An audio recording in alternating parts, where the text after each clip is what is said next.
is the best time to buy real estate in Florida right now. It is the best time right now. Let me show you why. All I've been seeing is agents telling people to buy since the market has cooled down from whatever we saw in 2021, but no one is providing credible evidence as to exactly why they should buy. In 2023, we saw interest rates at an all-time high at 8%.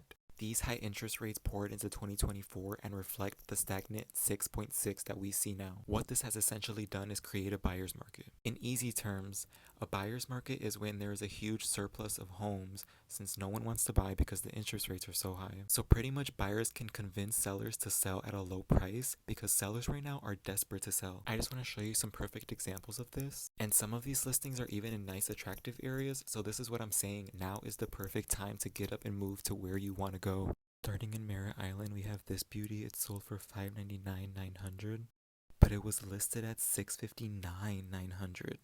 Continuing with this gorgeous home again in Merritt Island, it sold for $560,000, but it was listed for $675,000.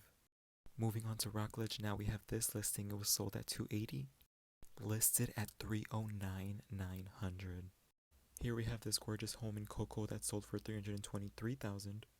Motivated sellers will contribute $5,000 towards closing costs. Originally listed at $354,000. And then we have my most recent listing that I just sold for $257,500. Started the listing at $310,000, expecting to get an offer at least close. But again, it's a buyer's market, so the buyer in my transaction really had a say in what went.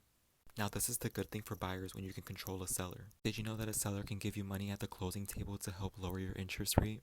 If you get a good agent like me, we can negotiate with the seller to help pay for a mortgage discount point. Each point will drop your interest rate by 0.25%, but each point costs 1% of the mortgage that you're taking out. So if you're taking out a mortgage for $250,000, 1 point is worth $2,500. Each point drops your interest rate by 0.25. It would cost the sellers an extra $10,000 at the closing table to drop your interest rate by 1%. I know that might be a little intimidating to ask the seller to give you a $10,000 credit, so that's why we have the buy downs. The seller can essentially prepay for your interest with buy downs, subject to the terms of the loan. There are different buy downs, as you see here.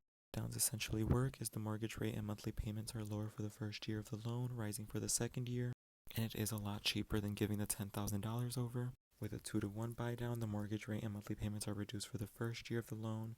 So as you can see that breakdown. And then the savings. So as it says here, the temporary rate buy downs may be a better option for buyers who plan on selling or refinancing their home within a few years once the interest rates drop. Because essentially, if interest rates are probably going to drop within the next 3 years and you pay that low interest introductory rate for the first 2, you can refinance by the 3rd year as long as your loan permits it. As we see in this chart, it's more appealing for sellers to pay your points than drop the purchase price.